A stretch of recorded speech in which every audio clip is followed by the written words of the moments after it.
Hello, everybody. Welcome back to an all new episode of the Chason Show. I've got a very special guest today, Tim from Before Dishonor. And if you don't know him already, he runs the page Real Talk Tim on Instagram. He's got a voice of gold. He can do a really good impression of Donald Trump and Alex Jones. Welcome onto the show, man.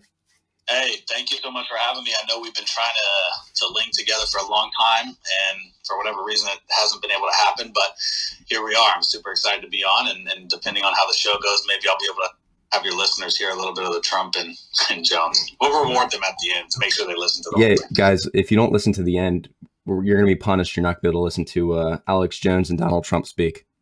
Yeah, that's true. You got to listen to the end. We're going to have a great conversation about a lot of different things, I'm sure. So listen to the end, get some good knowledge, get some good value from it. Hopefully we share a couple laughs and maybe some tears. Set ourselves up for either massive success or utter failure. Yeah, but as long as we have fun. So you recently started your company, Before Dishonor. What all accumulated into that? And I know you quit the oil fields and you kind of just turned your back on that and just went full send into Before Dishonor. Tell the listeners and tell me what really inspired you to do that. Yeah, so Before Dishonor is a lifestyle. It embodies those who live a raw, real, unapologetic, unafraid life, and that's how I live my life. That's how I've always lived my life. I don't care to offend someone. I don't care to hurt somebody's feelings, but I'm honorable in all that I do, or at least I try to be noble and honorable and empowering in all that I do. Not only empowering myself, but empowering others. Always wanted to start a company. Always wanted to start a business. Didn't necessarily know like which one it was, but I was in the oil field for about 7 years, almost a decade, and ultimately it came to the point where I was like, am I going to do this the rest of my life? You know, or is there something bigger for me out there? And I had a really, really close friend of mine kind of encourage me and continue to ask the questions like, if not now, when? You know, like you have this platform, you have this persona, you have this personality, you have so much to offer. Why are you wasting it away in the oil field? And so ultimately thinking about what to create, I didn't want to just create an apparel company. I didn't want to start a coffee company. I want to start a true lifestyle brand because to a certain degree, you know, I have the followers I have on Instagram because of who I am. And I know those people live their lives the exact same way I am. And so why not present them an opportunity to externally represent who they are internally, you know? And so that's where Before Dishonor came about.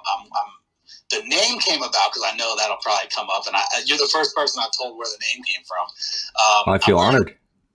Hate Breed. Hate Breed is for me, it's a way of life. It's a band. If anybody's not familiar with metal music or Hate Breed is a band formed in 1994 out of Bridgeport, Connecticut.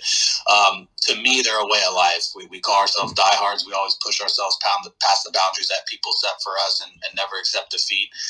They've gotten me through suicide, depression, boot camp. I mean, you name it, they've got me through it. I got my whole arm tatted up with Hate Breed albums. So one of their songs on one of their albums, Satisfaction is the Death of Desire, is Before Dishonor.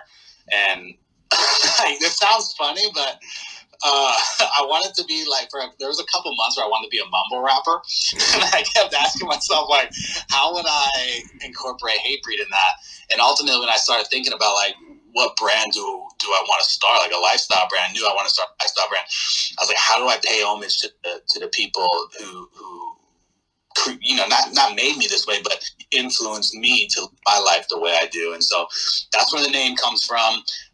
Comes from a Hate Breed song, Before Dishonor. Ultimate goal for Before Dishonor would be to have Chris Beatty, the bassist of Hate Breed, wearing a Before Dishonor shirt at a concert once we get rid of the Kung Flu. But yeah, that's cool. So obviously, you as you mentioned, music was a big inspiration for you. Now, were there any other like factors that caused you to like, this, let's take advantage of the followers on Instagram. Let's take advantage and let's start something that everyone can be proud of, that you can be proud of. Was there anything else that pushed you to do that? Yeah, my disdain for fakeness. My disdain for what I consider a plague and when it comes to living your life and politics and being real to who you are, my disdain for cancel culture. That really led me to say, I know there's tens of thousands, if not hundreds of thousands, if not millions of people who are the exact same way I am, but they're too scared to do something about it. They're too scared to show it. They're too timid. They don't understand, like, how can I do that? They're worried about losing their job. They're worried about this. And what I'm trying to encourage people is to hell with those external factors. You control your own destiny. You can become empowered. And let's say you get fired from your job for voicing an opinion or being who you are. Start something else. Go do something else. Really, I think with the exception of my friend encouraging me to, ask the right questions and everything. Well, not ask the right questions, but ask the questions that I couldn't fake an answer to, and I don't know if we want to get into this or not. You let me know if you need me to pull back, and we'll cancel the show right now. Say it. The Black Lives Matter protests and riots really ignited within me the determination to be like, I need to do this now, because I'm seeing corporations pander to what I consider a terrorist organization, which was founded by radical people who want to eradicate my people of the people like me who look like me, whites, okay? And then they've openly talked about that. They've openly talked about destroying America, and to see corporations and sports and everybody cater to that and pander to that, and everybody be too afraid to say, no, to hell with this. I'm not going to give any amount of validity to this terrorist organization or the slogan, because if you give validity to the slogan Black Lives Matter, then that means that in present day America, Black lives don't matter, and that's blatantly false. There's nothing that a black man can't do in this country that a white man can, that I can do for only being white. So that is when that stuff started sparking up, and I saw Republicans or those who lean right blaming Antifa, blaming white Antifa, and not holding Black Lives Matter accountable. I felt I was the only one to go on there, and I don't know if I can say this, edit it out if you have, but I said, fuck Black Lives Matter. I put that out on my page right away, and I stand behind it. And so the Black Lives Matter riots and protests this year really played a huge role in me saying, no, because I was saying how I felt. I was saying what I believed, and I was spitting facts, truth, and presenting data and statistics to defend my position, which I encourage everybody to seek the truth through independent research. You follow me long enough to know, I'm sure you've heard that before. Yeah. And I had so many people, overwhelming amount of people like, dude, thank you. Dude, you inspire me. Like, hey, I can't say it myself because I have, my job, whatever. But dude, you're speaking truth. And I was just like, how can I encourage people, or how can I at least give them a little bit of the chance to at least represent who they are internally? And so without putting out a shirt that says like, fuck Black Lives Matter, without doing what I have to do, I know these people have an internal fire raging inside them. I know that they want to express, and they want to belong to something. And why not belong to a lifestyle brand which embodies how they live their life? Raw, real, unapologetic, unafraid.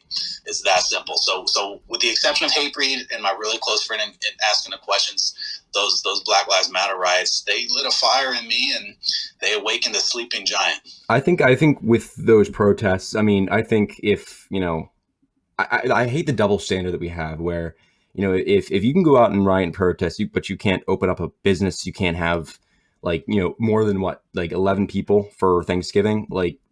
It's if you can do that, which is more of a super spreader than any other event, which I think, people should be able to voice their opinion. People should be able to on both sides without backlash. Because hell, I had a TikTok, for those of you who don't know, I had a TikTok for a while, and I was posting really offensive, I would do offensive Snapchat story, private story names, and I would have my followers and my friends send me just very offensive names, along the lines of things that I probably could have gotten in a lot more trouble if, because they were going viral. I had 78K views on some of those videos.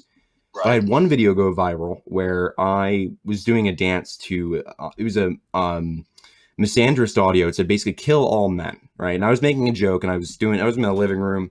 I did a little stupid dance to it, and did a derp face to the camera and started going up and down like that, and had it zoom in on my face, which I thought was quite funny.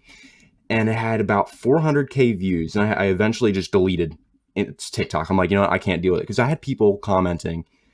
I had sent the boys come in clutch and just comment like love this video, great job. But then I had the femcel feminazis who came in, and the simps come in and they just took all the fun out of it. And I feel like a lot of people don't get to voice their opinion. They don't get to make jokes anymore because it offends a small group of people. And I felt that, like you said, with the protests and the riots, a lot of people are very opinionated.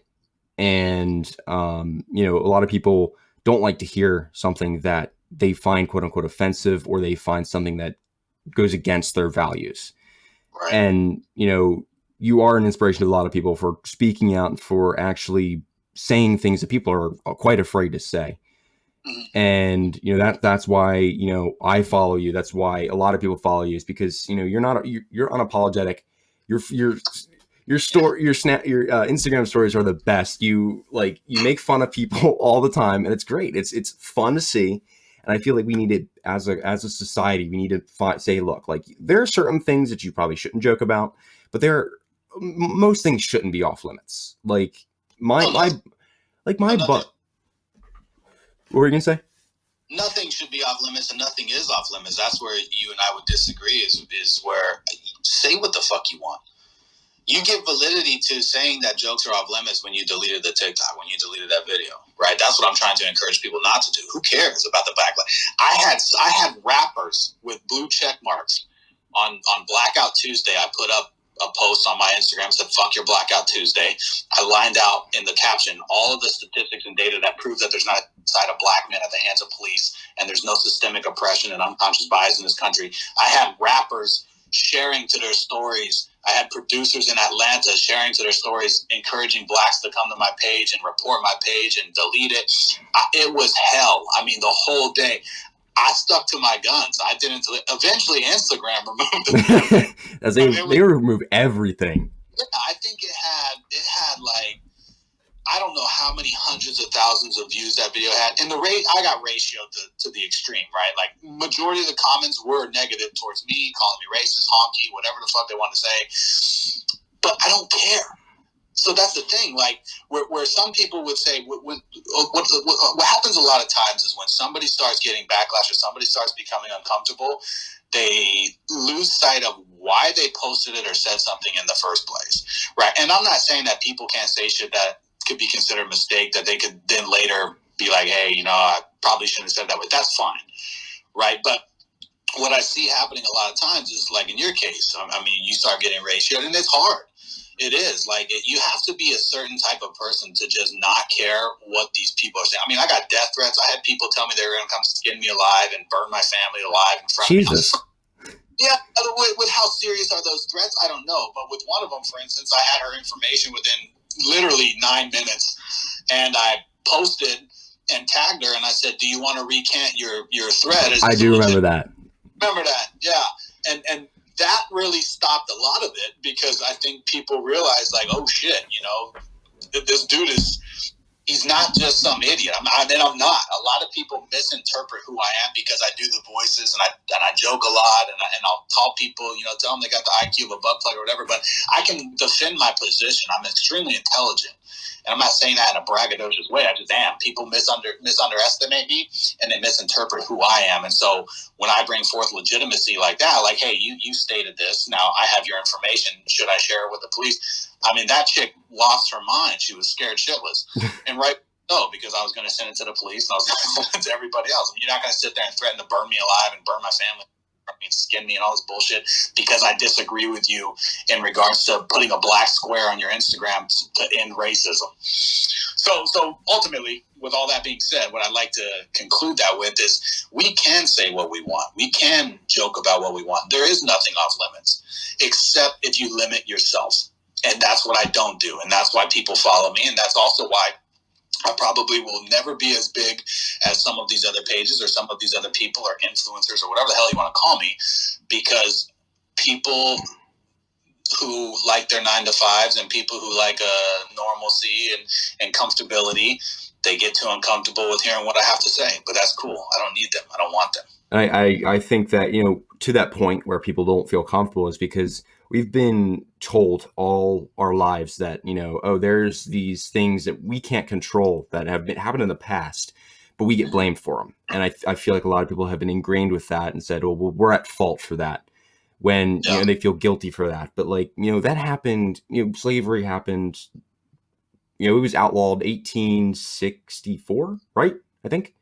I don't remember the exact year, but it was 1800s. It was, but, and then we had the whole Civil War. That wasn't the main cause of it, but it was a little piece in it. And I feel like a lot of people do not have the actual facts and actual information to back it up, and they don't feel comfortable with reaching and just taking leaps of faith when, because a lot of people like myself, I love to do research. A lot of it I get from like pages like yours where it's, real information.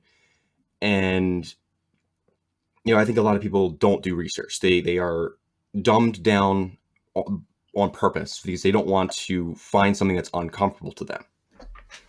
Well, we're a headline reading society, and you can do this experiment on your page or anybody with a page who has active, engagement on it.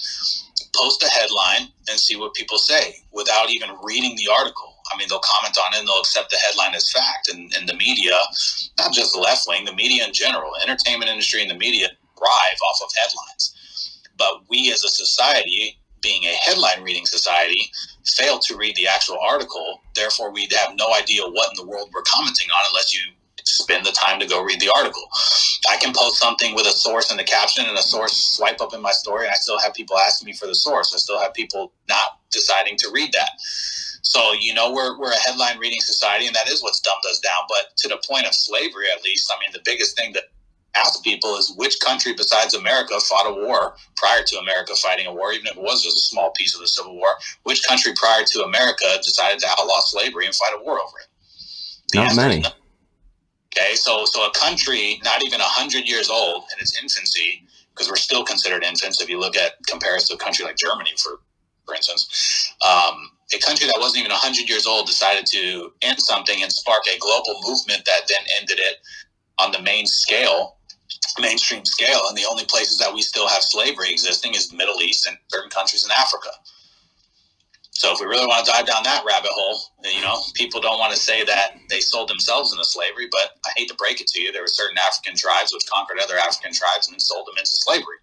And it wasn't just Africans, and it wasn't just blacks. And if it was solely blacks being slaves, then explain black slave owners in America.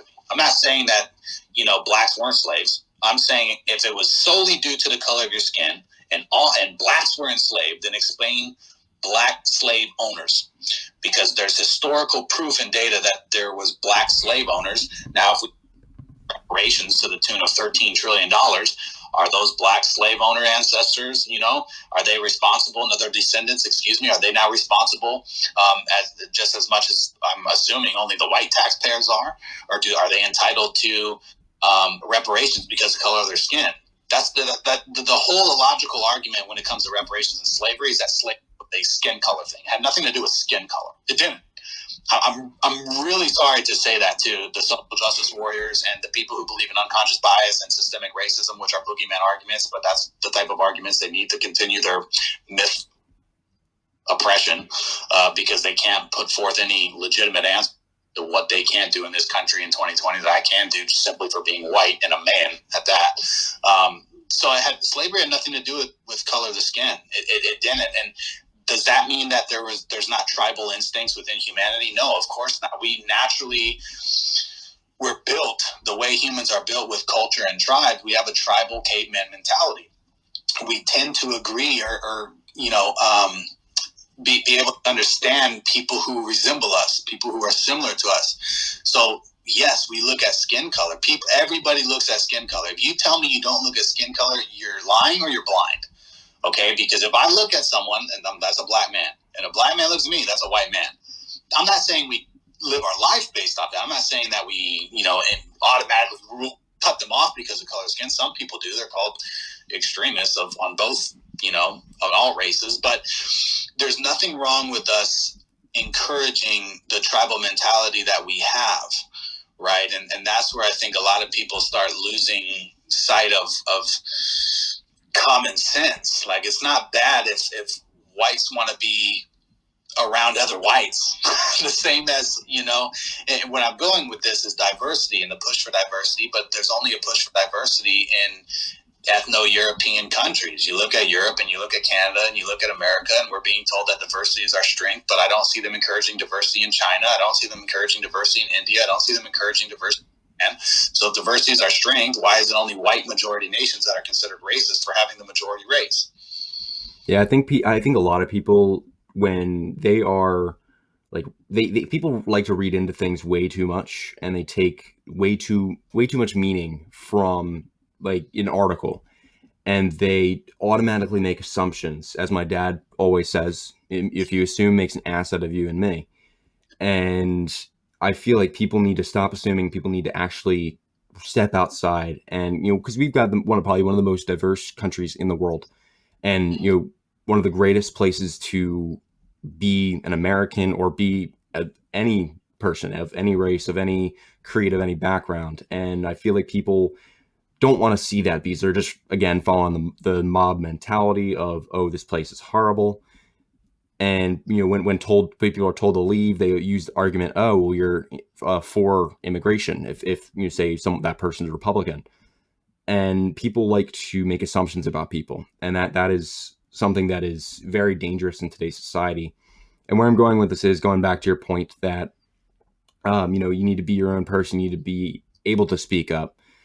A lot of people, hence the term silent majority, are afraid to speak up, and people like you, DC Drano, and all those people are not afraid to. Those are just some off the top of my head, but aren't afraid to speak up and aren't afraid to, be real. Mm-hmm. Yeah, no, I mean, and it takes. Donald Trump isn't afraid to be real. Donald Trump isn't afraid to say what he wants to say. I happen to have been this way for as long as I can remember, at least since my preteen years, and definitely into high school. I was not well liked by the administration in high school, and that's just how it was, because I've always had the idea of, how do I know what you're telling me is truth? Because everybody has an agenda. The principal has an agenda. The teachers have an agenda. The history books have an agenda. So I'd always fight them and say, how do I know this fact? What's in that book? Okay, well, who wrote the book, and what is the person who wrote the book's agenda? What are you coming at? So that's what I've just always been that way, and it helped form me to be the way I am today. Because once you decide to seek the truth through independent research, and you have facts, data, and statistics on your side, that doesn't mean that you can't have a different opinion on it. I can present forth, stats, data, and facts, and someone can understand it, interpret it, and have a completely different opinion on it than I can. But that doesn't negate the fact that it's a fact. You can't refute it for being factual. So once you dictate enough time into seeking the truth through independent research, if you know the truth and the facts are on your side, you have nothing to worry about what you say. It doesn't matter what anybody thinks about it or feels about it, because it's a fact. Sure, it may hurt someone's feelings, and there are more appropriate ways, I suppose, to talk about it than others. But how's that working for us? We've been told to speak about certain issues in a certain way, and I beg to ask, how is that working out? I don't think it's working out that well. I think we're the most divided we've ever been in history, and that's because people are not saying it the way that people need to say it. I specifically am the way I am because I want to piss people off. Because once you're pissed off, you're emotional. Once I have your emotions, you're going to try to fight me. You're going to try to figure me out. You're going to try to tell me I'm wrong and prove to me I'm wrong. You can't do that. You cannot prove me wrong. You can tell me all day long I didn't agree with you, but you're not going to be able to prove me wrong, because nothing I'm saying is wrong. I'm not always right, but I'm never wrong. Let me put it that way.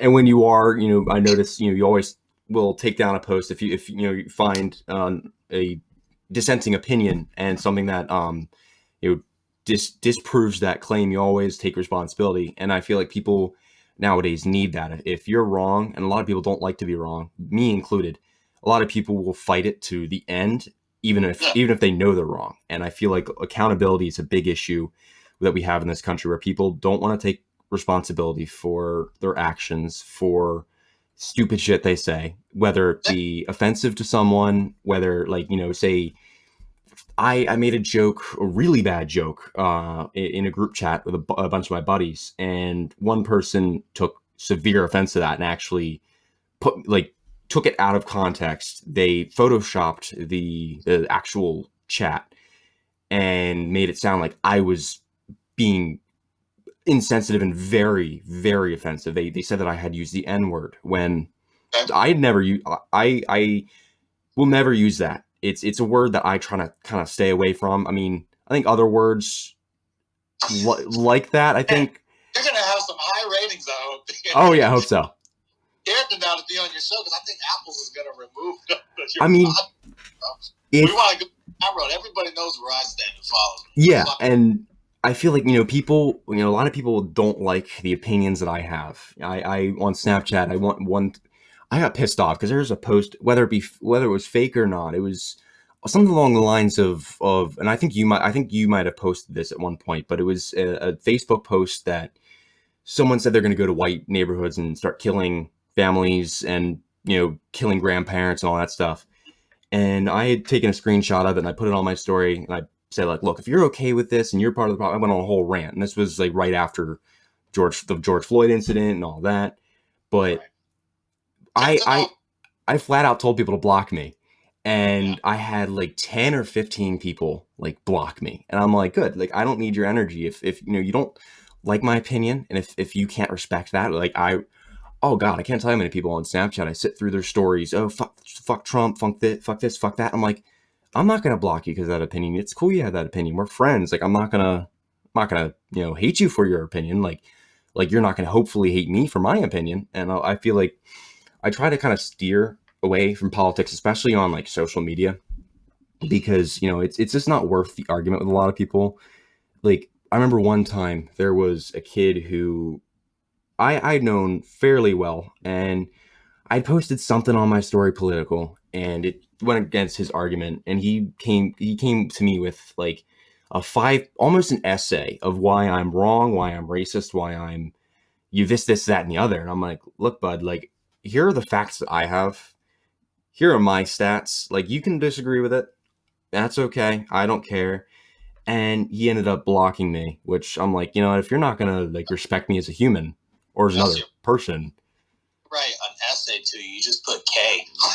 I don't do that because ultimately what's going to happen, regardless of whether you try to refute them with facts or not, if they're taking an emotional approach to emotionally responding to you with nothing but emotion and no rationale or logic, they don't care what the hell you're going to say. I just put K and watch them freak out even more, and then I post them on my story and we all share a laugh at their expense. And you tend to put people in timeout. Have someone taking an emotional approach to you, an emotional argument, and there's no rationale or logic with them, put K. So there's this girl on Instagram who she hit me up and she's like, oh, are you Chad? I'm like, no, like, I don't know who you're talking about. And I started like, I had a poll with my friends, see how long it would take her to block me. So I started sending her really offensive memes and just all this funny stuff. And she's like, her reactions to it were great. And then she started calling me like racist and stuff. I went, okay. I think I still have the screenshots. I don't know if I deleted them, but it was so funny. She was freaking out. And I'm like, and she's like, are you 40? I'm like, no. Look at my. Everybody asks me, you're 40 and bald. I'm like, no, it's not that.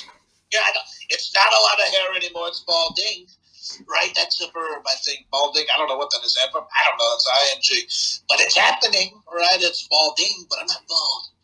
It's unbelievable. Everybody says that about me. Did they say you're 40 and bald? I just turned 30, but I'm not. Well, but that's okay. We got the BDE, and if you know what that is, then you know what it is. So if you know, you know. That's all we'll say. So, guys, we're going to head to commercial break. We'll be right back after this. We're running out of time for this segment. We'll be right back. Hey, guys. So we're going to take a quick break from this episode of the podcast to get a word from one of our sponsors, Anchor. So Anchor has been helping us create this podcast for you guys for the past couple months, and we want to really thank them. It's an awesome tool to use. It's free. I mean, seriously, who can argue with something being free? All right. I love free stuff. It's free. Seriously free. I'm not joking. There are creation tools that allow you to record and edit your podcast right from your phone or your computer, which I do both. I actually do both a lot of the times. Anchor can and will distribute your podcast for you. So you can be heard on Spotify, Apple Podcast, and quite a few more. And if you want, you can do it yourself. You can distribute to other websites as well. Now, you can make money from your podcast with no minimum listenership. I'm going to repeat that. You can make money from your podcast with no minimum listenership.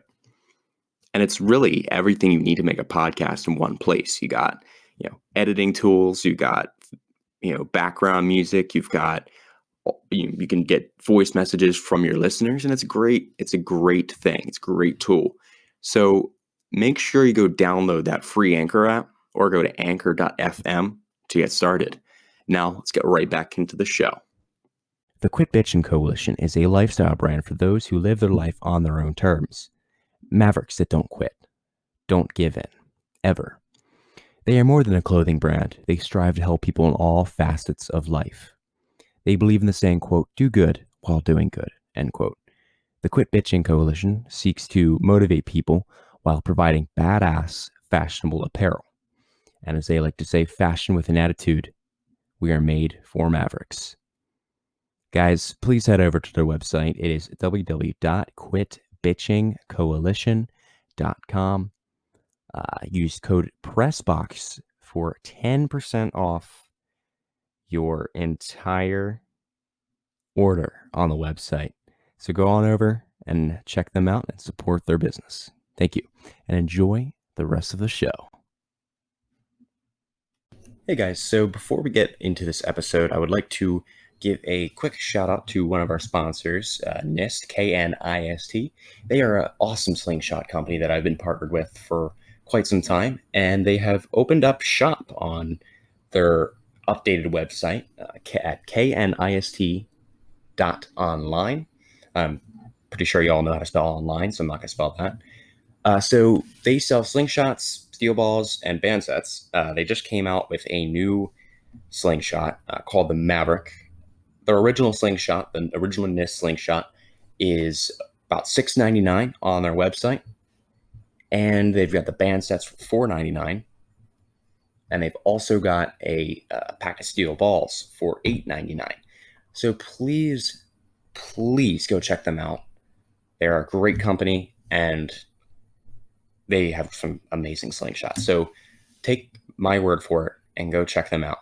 So with that being said, guys, go check them out now. Locks Hair Wax Company is an American company that is veteran-owned and operated. Locks makes all-natural grooming products that are handmade in small batches to ensure top-quality control. These products consist of hair pomade, beard balms, and oils, aftershave balm, even tattoo salve, and they have much more as well. Locks Hair Wax Company is for the sharp savage with a warrior ethos, a never-quit spirit, and a cool hand attitude. Besides grooming products, they also offer a wide variety of apparel and accessories that embrace the American fighting spirit. If you too value what it takes and what it means to love this country, remember its roots, fight for it, work hard, and look sharp doing it, then head over to www.loxpomade.com and join the Locks train.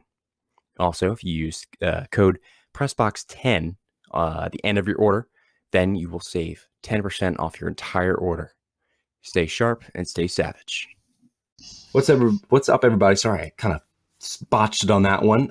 We're back. I want to make a quick announcement real quick. We got the merch, podcast merch. I'm wearing it now. I've been wearing it the past couple episodes. Make sure you go check that out. It's in the Anchor description of the podcast. So you go to that site. It should be on the bio of the Chason Show's Instagram.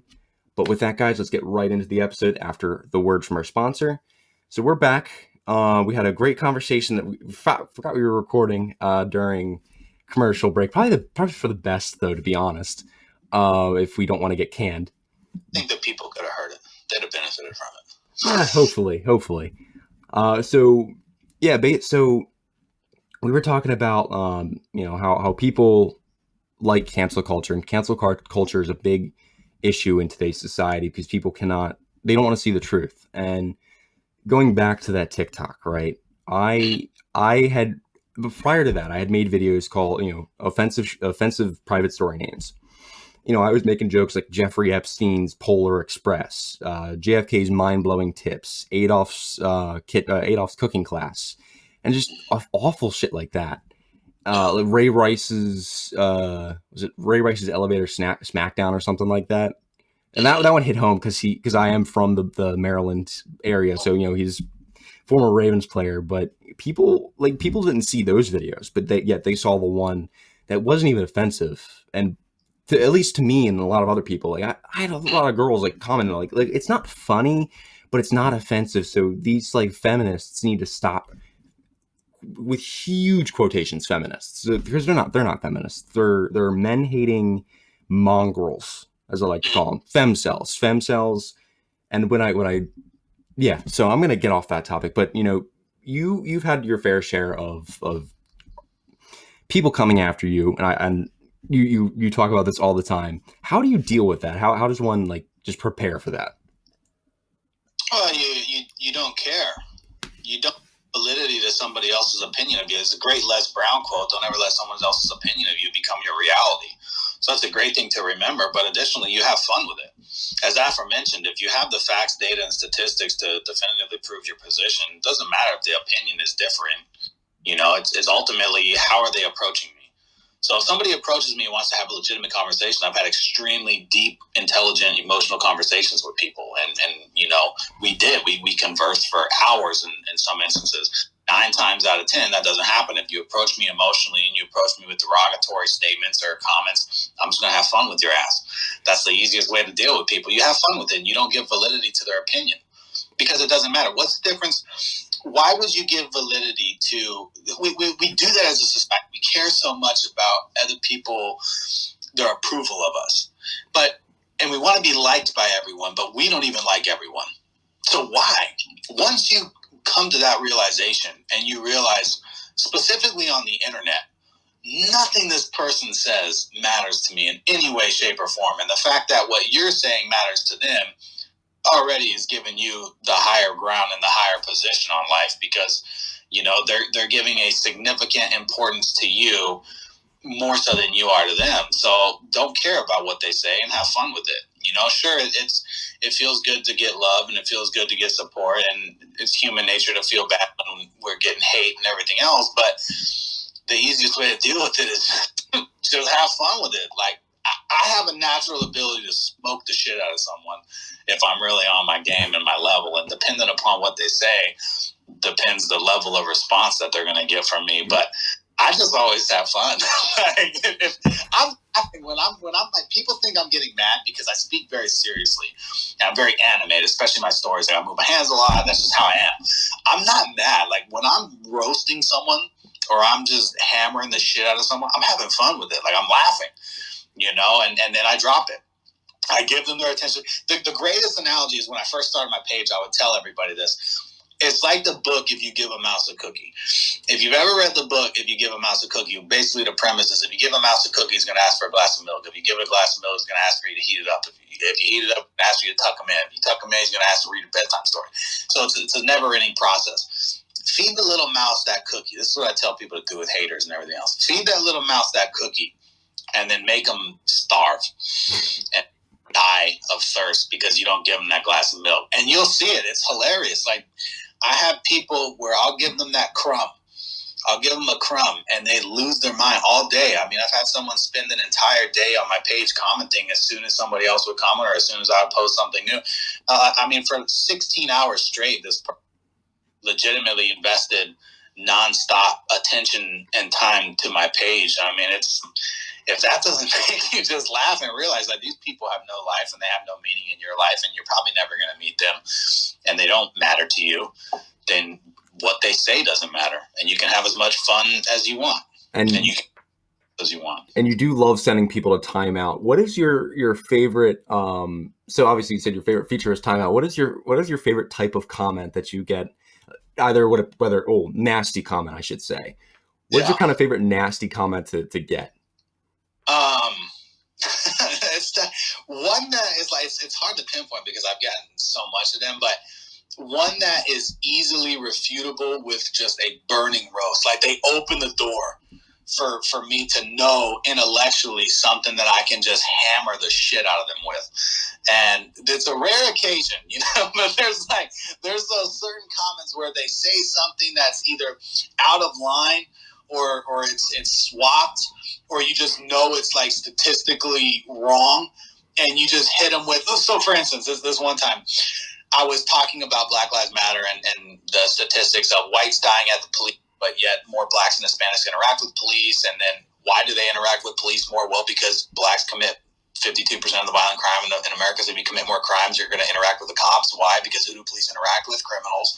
So if you're going to commit more crime, you can probably anticipate interacting with police more. So it has nothing to do with skin color. It has everything to do with who's committing the most crime in this country. So I was discussing all this, and I was discussing the deaths and all these different things. And this girl was like, oh, yeah, and where do you want to come up with all these lies from? The KKK rallies that you attend? Where are you getting all this shit? Where are you getting these sources? And I just, I remember I had all the websites open. It was like Bureau of Justice Labor Statistics, CDC, like all these government agencies, right? And I put it on there, and she's like, those aren't real sources. And it just opens the door. Like, she's like, quote your real sources. You keep saying you got real sources. What are your real sources? So I put out like all these studies, the PDFs, the Bureau of Labor Justice Statistics. And this girl, I think she wrote back, she's like, oh, wow, nice real sources. And she goes, I'm like, so if you don't expect to believe them because it comes from a government study, who do you expect to believe? Crickets, you know, like that's the kind of one for me. It just kills me because it's like, how dumb do you have to be, and to be able to highlight and showcase someone's stupidity to that nature and prove definitively that no matter what you say to these people matters because they're so emotional and irrational. I love those ones. Like that one really stands out to me because she was begging. She's like, give me your damn source. You want to talk about facts? Where your facts come from? And I gave her the studies, and she goes, that comes from the government. That's not fact. And it just, man, like, that one kills me. So those are definitely the most favorite kind of comments. That one, or if they're just, this is going to sound bad, but they're ugly. Like, they're just, like, you look at them and you just say, what the hell is even that? You know, and so that's why, like, I mean, people say, like, you know, I forgot who said it, that one woman, she said, it's like a personal attack, then they've lost all reason to argue. That's not necessarily true. If you're dealing with someone who's unstable and irrational and emotional, have fun with them. If they look like, you know, Mr. Potato Head had sex with a cabbage, and the end result was like, or better yet, if they look like the end result of a peacock fucking a glam rocker, showcase that shit, you know, because if they're already commenting something stupid and they look stupid, it's just a double whammy. Post a comment, everybody has a laugh, then you zoom in on the picture and you get closer and closer and closer, and you end it with the infamous "Daddy Chill, what the hell is even that?" clip. So those ones are definitely my favorite.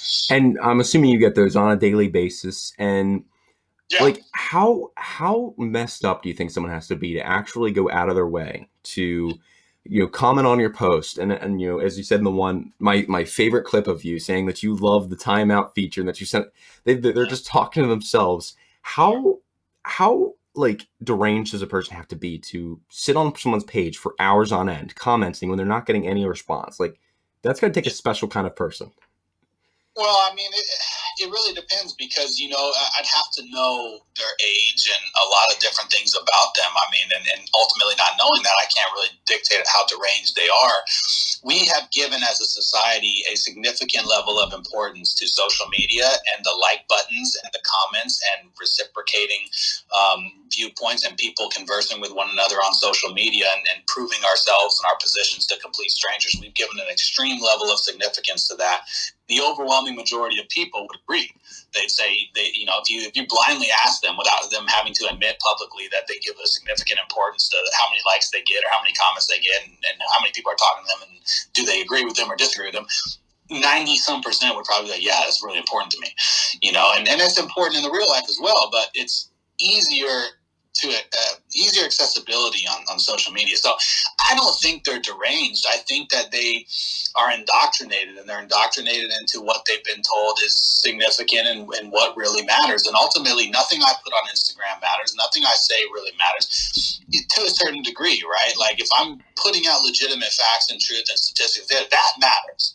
But how people interpret it is what really matters, and I can't control how people interpret it. So that's why I've always said, like, it doesn't matter, and it doesn't matter the amount of followers. It doesn't, like, it's very complex on social media when you break it down, because if you get one person, if you can impact one person, sure, that's great, like that's meaningful, right? It is, but at the same time, it's like, this is the battle that we have with social media is how relevant is it and how important is it? And I think it really comes down to how you're impacting the person, not just the level of impact or the quantitative amount of impact, but how are you impacting them? So for me, I would consider a serious impact being someone who then encourages, not only they seek the truth out through independent research for themselves, but they then encourage that as well.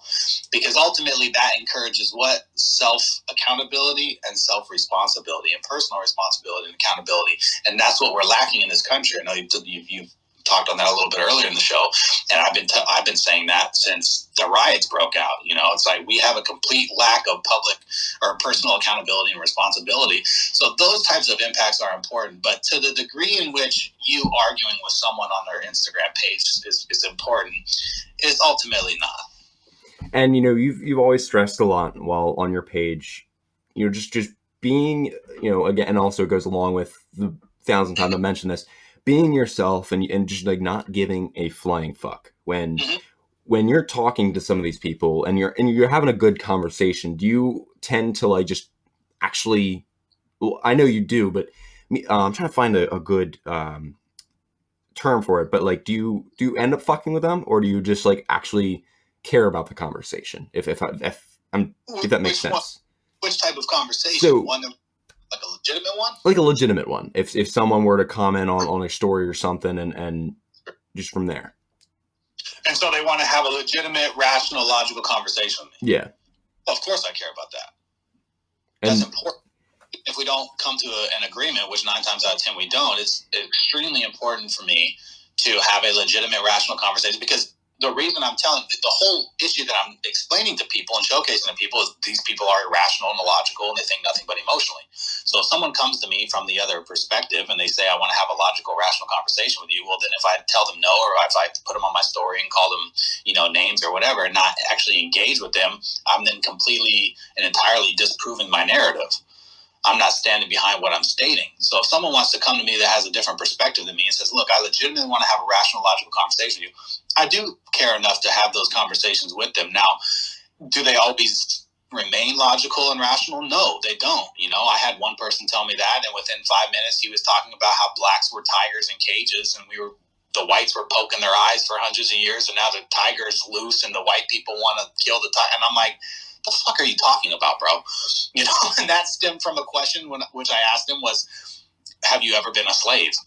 And he said, no, but that doesn't matter because I have the spirit of a tiger, and blacks were tigers in a cage, and you guys were poking our eyes, and now the cage is open, but you don't want the tiger to bite. And I was like, dude, you're losing me here. And, you know, like, that is completely ridiculous, and that's stupid, and you're presenting a problem that will never have a solution, because he followed that up with, you'll never know what it's like because you're not a black person. Okay, so then there's no end game. There's no solution. What is it going to take for you for us to move forward? And he couldn't have an answer to that. So there's been other people where we've had, you know, logical conversations, and ultimately 9 times out of 10 they get emotional because their points are being disproven. Their opinion's not wrong, but they can't argue the facts. So for instance, I had a gentleman tell me about the school discrepancies between predominantly black school districts in Atlanta and predominantly white school districts in Atlanta. And I sent him a picture of the school council and the board, and 6 of them were black. And I asked him, do you know who these people are? And he said, no. I said, well, that's the school board. He said, okay, what is that? What point are you trying to make? I said, well, I find it extremely hard to believe that it's a racial issue when 6 of the 9 school board members are black. And then I sent him the superintendent's picture. I said, do you know who It was a black woman. He said, no, who is that? I said, that's a superintendent for the school district, for all the schools, right? So I failed to, and he didn't like that, and there's no answer to that. What is your answer? If you're telling me that it's completely because of race, which is why white schools are performing better than black schools in Atlanta, and there's no difference except the opposite side of the tracks in the skin color, well, then take it up with the 6 out of 9 black school board members and the black superintendent. That's a pretty good start, but don't expect me to believe that it has everything to do with race when I've just completely proven to you that it ultimately doesn't. It's either incompetence or they're racist against their own race, which I find extremely hard to believe. I feel like people put a lot of like weight on words and how people say things. And one thing with you and what a lot of people like about you is you're very straightforward, you're very direct, and you don't mince or hide certain things. You tell it how it is, and that's what a lot of people like. And a lot of people obviously don't like that, as we see showcased on your story. Guys, make sure you go follow him. Real Talk Tim. He is super funny, and again, I think we talked about this before the show, but and you mentioned that a lot of people thought they followed you back in 2015 when really the Trump's campaign was really announced. And I thought this too. Mm-hmm. But why don't you give us like a quick rundown or however long you want, talk about your evolution. I couldn't think of the word. But evolution from kind of like starting out to where you are now. Yeah, so a lot of people, they comment to me and they message me and they're like, dude, I've been a fan since Trump announced he was running. And I hate to break your hearts, everybody, but I didn't have this Instagram page until August of 2017. I had a personal Instagram account. I followed Mom for Trump. I am a 16 Trump campaign staffer. I worked on his campaign as a paid staffer, as a field organizer at the Colorado Springs office. And didn't win the White House. We won the White House. I wasn't offered an administration job, and my state didn't go for Trump. I don't know if that had anything to do with it or not. But from there, I went to car sales, and I started an Instagram account to better my car sales. August of 2017 came around, and Mom for Trump, an account that I followed for pretty significant amount of time, she was being harassed by like Antifa. They were threatening to dox her or whatever. I sent her a video talking like Trump, and she reposted it, and I woke up like the next day with I think thousands of followers. I had like 5,000 new followers in a day, and I was like, shit, what do I do? So I completely erased all my personal stuff, took away my last name, took out all this stuff, because I for me, like 5,000 to me was huge. I was like, fuck, I'm Justin Bieber. It hits you. Like, I had 200 followers. I never dreamed of having even 1,000. Like, I'm not a model. I'm not a girl that can dance on rollerblades or whatever. And so to wake up with 5,000 and have like my phone battery dying from however many notifications I have, it was intimidating to me. So that's when I started doing videos, and I said, okay, there's something here that the people like. And it was completely like humorous videos of me just impersonating Trump, talking about current events. And I think that that's really what solidified a lot of people's opinion about me as just a jokester and a comedian and someone who doesn't really have the legitimate logical passion for politics and has a deep background with politics. I've been invested in politics since 2000. The Bush-Gore election to me was like the Super Bowl. I remember being 10 years old, just falling in love. But I've also always been known to be a class clown and a funny guy.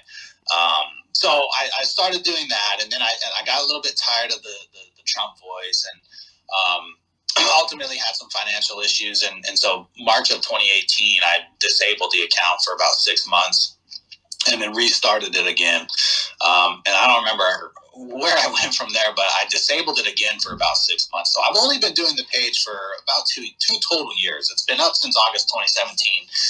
Had a little name change. I used to be the real Timothy Trump, and ultimately I just wanted to get away from being known as the guy who does the Trump impersonation. It was crucifying me. Like, I got annoyed. Like, everybody wanted the Trump voice. Give me the Trump voice. And I just didn't want to be that. And politogram evolved as well from when I started, even from when I started, which was late in the game, considered late in the game, it began to evolve into something that I didn't like, because I have a deep passion for politics outside of social media. And politogram in a lot of ways is an insult to politics and current events in this country. And I couldn't get on board with what was considered like you have do's and do nots, and you haves and have nots, and you have to do this, but you can't do this. You can't fight these people. Like for instance, there was a page that was, they were temporarily disabling their account and then telling people that they got zucked, like they got deleted. And I called them out on that shit. And I took a lot of heat for that because they're like, you don't diss another Republican page. Like, no, you don't do that. And I definitively proved that they were doing it. I never got a single apology from any of those pages that like railed me. I mean, I'm friends with them still to this day, but they crucified me for even calling out a page that would do that. But why is that important? Well, I think that if you don't know the answer as to why it's important for me to call out a different page doing that kind of shit, then you don't belong on Instagram or politogrammer anyway. So that's kind of the evolution. And then I took a more serious approach, and now I think I've truly found a balance between me being happy doing a Donald Trump impersonation or an Alex Jones voice, and then as well just presenting truth and data in a sophisticated manner. I mean, it's a belligerent way that I do things, and that's just the way I am and the way I talk, and I'm not ever going to try to change that. I'm always going to try to perfect my craft, and my craft is being raw, real, unapologetic, and unafraid. But I do think there's a certain level of sophistication would probably allow me to reach a larger audience. But that's really the progression of the page. It was kind of started as, it started itself. I didn't start it. I never intended to be known as the dude that talks like Trump. It just happened, and luckily I've now built a platform of over 52,500 followers where, I can reach them and we can discuss things that are going on, and I can encourage and empower them, and that's what I want to do.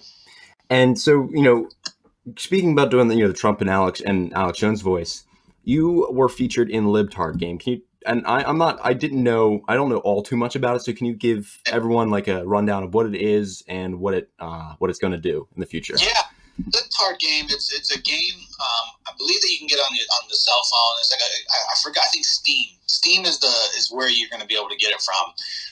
They reached out to me. Well, I don't know how I came about them, but I saw that they were looking for like Trump or Jones voice. And so I reached out. I was like, look, man, I'm kind of known for this stuff, but I actually volunteered Too Savage for Democrats. I was like, you need to check this dude out. I think he does a way better Alex Jones than I do. And they were like, well, we've already done the Trump game. And they used the guy that I hate, so no offense, but I can't stand the dude that they used. But he's known. He's like, I think he's more well known than I am. He's just too nasally for me. Like, I don't like. That's one of the reasons people think I sound like Trump so much, is because people present like Trump impersonations as a diss to him, and so they're nasally and they're just over. But anyways, so then they were doing an Alex Jones one, and we started talking, and he was like, dude, I really want to hire you. He sent over the script, and I read it, and I was just like, this is money, man. Like, this is funny. And I think the game has a lot of, potential. And so, yes, 100% I want to be a part of this. And that was in, I think, May of this year. And actually maybe March or April. And I was telling them at the time I was going to move to Florida in May. And I was like, I'm in the oil field. I don't have a studio time or anything else.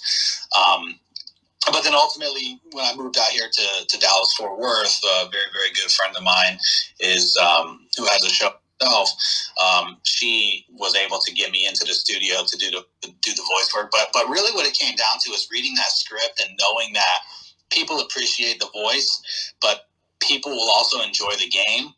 And to be able to bring Alex Jones and showcase my talents and bring Alex Jones into a video game, for me, I was like, that's awesome, And I think, I don't know the release date. I know they're still working on everything. I've sent over the recordings to them. They have it. They're piecing it all together. So I don't know the release date of the game. I know they were eyeing for this month, so it should be any minute now. But yeah, that was a lot of fun to do. Now, have you seen an early build of the game? Have you seen anything?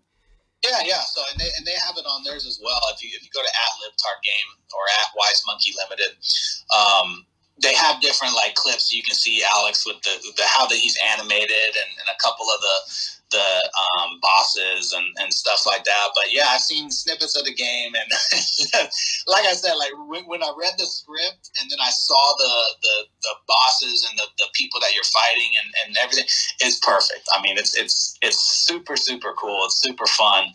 it's just like, it's me and my comedy to a T.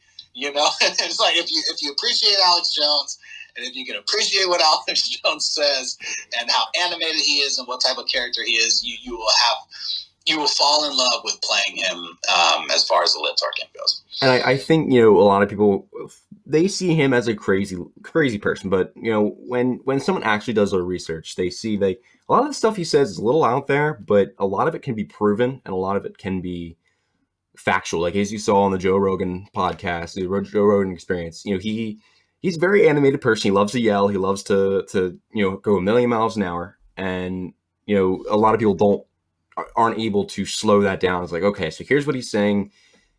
Here's what, you know, he's presenting. A lot of people like do not like that he just is like, doesn't have a filter almost.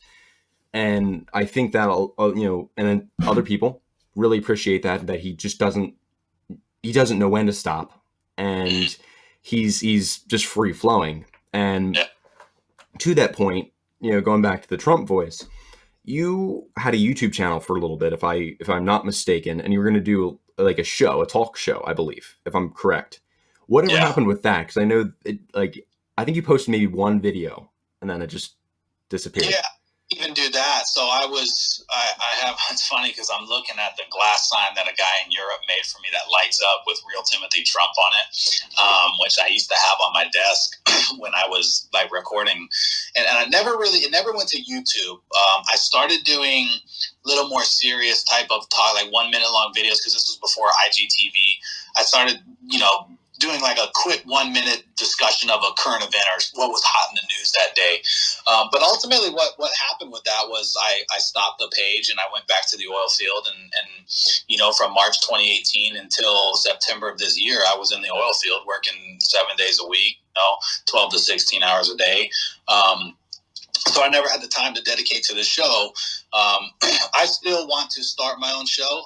I think the only thing holding me back is my lack of understanding and knowledge on platforms and recording software and shit like that, you know, and also with trying to build a business. But both go hand in hand. Like I am Before Dishonor. Like I am the brand, right? I really am. You know, like people, who I am and how I am is Before Dishonor, and people can relate with that, and people, you know, they align themselves with that. So obviously if I come out with a show, people to some degree want to hear what I have to say. And so that would be definitely beneficial to my company Before Dishonor. But really the only thing that has kept me from doing that is my intimidation of technology. And I'm just not good at it, and I get confused and back to being a perfectionist. I want it perfect, and so my head goes a million miles an hour. But that's what happened with why the show never started. As far as if I'm going to go on YouTube now, I probably will not go on YouTube, just due to the amount of censorship. I don't think it's conducive for me to even try, because I'll be demonetized and probably deplatformed within a month. But I do want to start a show, and once I can figure out, you know, how to record it right and what type of show I want, you know, and everything else, and then it'll be coming out. So I'm going to stop you right there, and we're going to come back right after this. All right, guys. So we're back after that short break. So, but during the break, I had mentioned, you know, and you had mentioned before the end of last segment that you wanted to start a show and that you didn't know what to do and how to really work with it. You know, one of our sponsors, Anchor, I use them to record my episodes, each and every episode. You know, it's very easy to edit. I typically don't do much editing, depending on how many flubs I have, or if, you know, there's a lot of things that are like, okay, I don't like that about the episode. I don't usually use an external recording software like Reaper, which is something I use for audio production. But you know, that it is because it distributes to Spotify, to Apple Podcasts, to pretty much everywhere you can hear episode or hear podcasts. And you can make money from it too. I don't make a lot of money because I have set viewership. I just hit 300 viewers for 13 episodes. I think actually, no, it might be 14, because I think this is episode 15.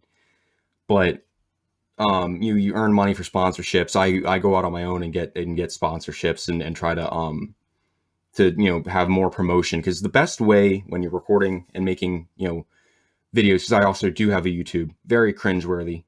It's not some I'm kind of proud of it and not proud of it at the same time, but um definitely doing podcasts is something that's awesome. It's definitely, you get to talk. I'm a talker. I love to talk. I got it from my father, and he got it from his father, and we just love to talk. And I feel like you should definitely do a show, doing talking about current events, talking about doing your Trump voice and all that stuff. It's something that people want to hear and want to hear more of. And definitely check out Anchor. I can send you a link to the app, because I can both record from my phone, which I tend not to do if I'm, because my mic for some reason doesn't hook up with the phone for some reason. It has the plug for it, but it won't do it. But having a show is definitely something that it's awesome, because people love and appreciate it. And I feel like you should take the show that you want to do, put it on to Anchor or whatever, because it's something that's it's easy. Like, you don't really need to have a lot of like technological skill. Basically, you could watch a couple videos to learn how. They also, I think, give you an intro on how you do it. You already start out with Anchor as a sponsor. You put mid-roll ads in there, and you're good to go. My parents are talking outside the door, but yeah, you should definitely do a show, and I think a lot of people would love to watch that. No, I agree. And ultimately I will. I mean, I have the show's name. I have the idea of what I want to do and everything else. It's just about the execution. It's about me investing enough time and effort to accomplishing it. I mean, if I want to put the excuse of my technological literacy, then that's fine. But that's ultimately excuse. So I'm gonna shoot for the new year. I'm gonna shoot for January 2021. Start discussing things, but we'll see. It'll be good. I want to incorporate more into my Instagram, into my impact to people, is motivational speaking. I really want to get into that. I want to write a book. I want to do all that stuff. And I don't want to take away any amount of political discussion that I have, because that's my big passion in life. But I really want to get into the motivational aspect of things and encouraging people and letting them know, because I haven't lived the greatest of lives, mostly due to personal choices. My parents were great. Was raised in a household that mom and dad were together, and they provided everything I needed and wanted. It's just my own personal choices through life kind of led me down a more turbulent path than one would expect, coming from the dynamic that I came from. So, and when people reach out to me and tell me how inspirational I am, I want to keep that going. I want to inspire them more. So I got the idea in mind. I'll look into Anchor, and I appreciate you, and I know that you'll be able to help me out as well. So. Yeah, I mean, I'm always here. I love talking. I love to do this show. I got a lot of people, even though I've got a smaller show, I've got a lot of people like saying, "Hey, look, dude, like I really like your podcast." I wasn't the most well-liked person in high school. I'm going to say that, and I've said it time and time again. But just see people that I either one didn't get along with all too well, or people that I was either really good friends with. Just coming and saying like, "Dude, I really like your show." It's just awesome to feel that, and to feel like people actually appreciate something I do. And I put a lot of effort into it. Like I used to be really annoying with my Snapchat. I would post all the fucking time. And I know it pissed a lot of people off. And again, it was my I don't give a shit attitude. But I definitely love it when people say, "Hey, look, I actually appreciate what you're doing. I actually love the show." I mean, here are some things you could do differently, but other than that, it's an awesome thing. It's because I can't think of anyone else from my high school that has a podcast. I'm sure there are probably one or two, but I feel like once I start gaining more traction with this, I feel like I could take it more places, get more sponsorships, and just promotion as well. Is definitely a big thing. And I feel like a lot of people don't really get how much that means to people, that you're appreciating what you're doing, and you've said it time and time again that you're really appreciative of people like saying that you're really inspirational. You are. And I feel like that's something that it makes it releases, obviously releases the dopamine and releases, all the kind of like tension, because I'm every episode before, I'm nervous before every single episode. I'm like, shit, I hope I don't fuck up. I don't want to have to like do a lot of editing, and it's definitely something that it takes a lot of time and effort, and it takes a lot of effort to try to make people like what you're putting out, because if people don't like it, then people aren't going to watch it, people aren't going to pay any attention to it. And I feel like definitely having the show definitely helps with my just incessant ability just to talk and you blow smoke up people's asses all the time, which is not all the time a good thing. I don't blow smoke up anybody's asses, bro. Well, I don't know. I'm talking about myself. Oh, you? I was like, I don't do that shit. No. I was talking about my incessant ability to talk, and yeah. I honestly, having a podcast is definitely, I love everyone who listens, and just getting a lot of people appreciating it, and as you mentioned, and I'm repeating myself now, but it's definitely a good outlet. And you should definitely look into resuming the show, and to pissing more people off, and to just be unapologetically factual and unapologetically you. And I think that's something a lot of people look up to. Yeah, no, thank you. No, I will. It's definitely something on my radar, and definitely a very highly requested thing. So, and I think especially if you want to go to the IG path, you can post them on IG, IGTV, because that wasn't the thing back in the day with when we didn't have all these stupid updates for the app, which pisses me off. I hate the stupid updates to the app. But I feel like, I think a lot of people would be very appreciative of that, and definitely a call back to the roots of the real Timothy Trump days. Yeah, I do as well, and I'm looking forward to being able to start it up. And so, guys, I think we're running out of time here. My parents are texting me off the hook that dinner's ready. So I want to thank everybody who listened today, and it was a real treat having you on, dude. And I'm really excited to hopefully get this out soon. Didn't have many flubs, which I'm happy about. So should be out hopefully 8:00. I'm going to try to start posting more in tune, because I got some advice from someone saying, hey, look, you should post it like on specific days. So with that, guys, I want to thank you so much. Thank you for coming on. I really appreciate that. Remember to check out Before Dishonor, and I'll put all the links in the description here. Check out Tim on Instagram, Real Talk Tim. Check me out on Instagram if you haven't already, and check out the podcast Instagram. Got a whole bunch of Instagrams, whole list of Instagrams there. Check out the merch. The merch is I'm loving it. We have a shitload of designs. Check that out. It's on Teespring. And with that, guys, thank you so much for listening, and I'll see you, or you'll hear me in the next episode.